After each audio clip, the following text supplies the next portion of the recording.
مدنی مذاکرہ ہے شریعت کا خزینہ، اخلاق کا تہذیب کا طریقت کا خزینہ، مدنی مذاکرہ ہے، مدنی مذاکرہ، مدنی مذاکرہ ہے، مدنی مذاکرہ، مدنی مذاکرہ۔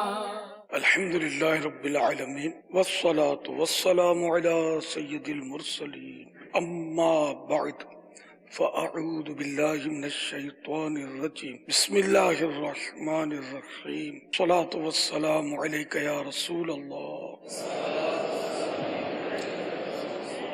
وعلی آلک واصحابک یا حبیب اللہ، الصلاة والسلام علیک یا نبی اللہ وعلی آلک واصحابک یا نور اللہ۔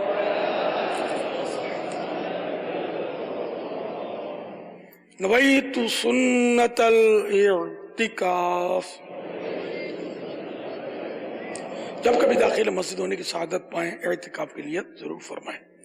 نیت دل کے ارادے کو کہتے ہیں۔ میں نے دل میں نیت کر لیں یہی کافی، میں نے سنت اعتکاف کی نیت کی۔ یاد رکھیے، مسجد کے اندر کھانا پینا، سونا، سحری، افطار، آب زمزم شریف، دم کیا ہوا پانی پینا وغیرہ اسی صورت میں جائز ہوتے ہیں جبکہ پہلے سے اعتکاف کی نیت کی ہوئی تھی۔ اعتکاف کی نیت نہیں کی تھی اور کھانا آ گیا سامنے، اب کھانے کے لیے اعتکاف کی نیت نہیں کر سکتے، اب بھی ثواب کے لیے کی جا سکتی ہے، تو ثواب کی نیت سے اللہ کی رضا کے لیے اعتکاف کی نیت کریں۔ اب کچھ عبادت کر رہے ہیں، مثلا 12 مرتبہ درود شریف پڑھ لیں، اب چاہیں تو کھا پی اور سو سکیں گے۔ صلو علی الحبیب صلی اللہ تعالی علی محمد۔ فرمان مصطفیٰ صلی اللہ تعالی علیہ وآلہ وسلم، اے لوگو، بے شک بروز قیامت اس کی دہشتوں یعنی گھبراہٹوں اور حساب کتاب سے جلد نجات پانے والا شخص وہ ہوگا جس نے تم میں سے مجھ پر دنیا کے اندر بکثرت درود شریف پڑھے ہوں گے۔ صلو علی الحبیب صلی اللہ تعالی علی محمد۔ الحمدللہ 1439 سنہ ہجری کے ماہ محرم الحرام کی 5ویں شب ہے، اور ایک مشہور ولی اللہ حضرت سیدنا بابا فرید الدین مسعود گنج شکر علیہ رحمت اللہ الاکبر کی شب عرس بھی ہے۔ صلو علی الحبیب صلی اللہ تعالی علی محمد۔ آپ سوالات کیجئے، ہر سوال کا جواب بھی بے ثواب دے پاؤں یہ ضروری نہیں، بن پڑا تو عرض کرنے کی کوشش کی جائے گی، بھول کرتا پائیں فوراً میری اصلاح فرمائیں، مجھے آئیں بائیں شائیں کرتا نہیں، شکریہ کے ساتھ رجوع کرتا پائیں گے انشاءاللہ عز و جل۔ صلو علی الحبیب صلی اللہ تعالی علی محمد۔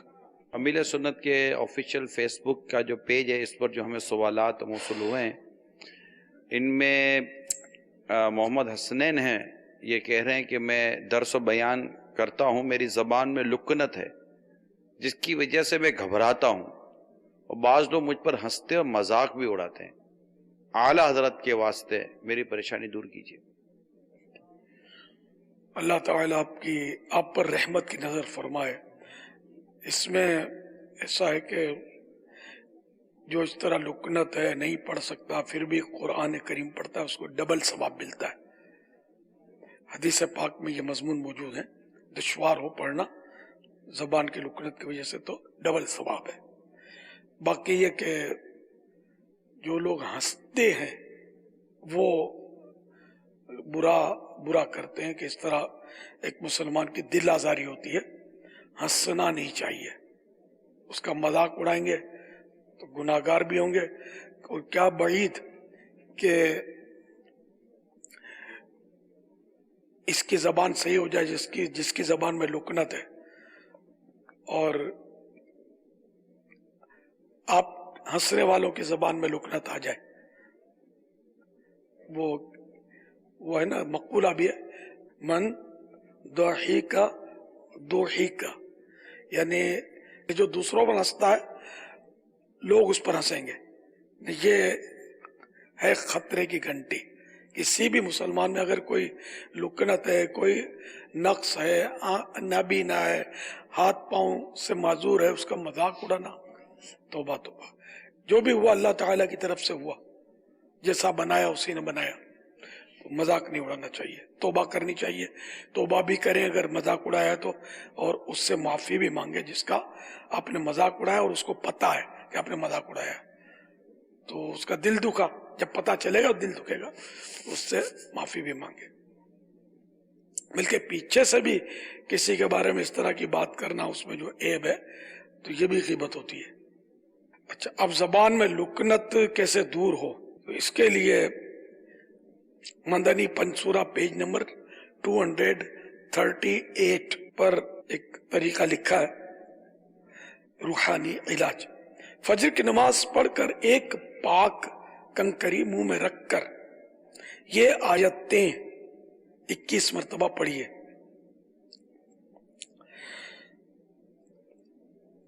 رب اشرح لی صدری ویسر لی امری واحلل عقدۃ من لسانی یفقہوا قولی. یہ ایک بار ہوا. اس طرح 21 بار. ایک حکایت ہے اس ضمن میں، مدنی بہار کہہ لیجئے، کہ ایک عیسائی بھائی کو میں جانتا ہوں، اور جب بات کرتے تھے تو کر کے رک رک کر وہ بات کرتے تھے. پھر یہ صاف بولنے لگے. یہ باہر ملک کی بات ہے.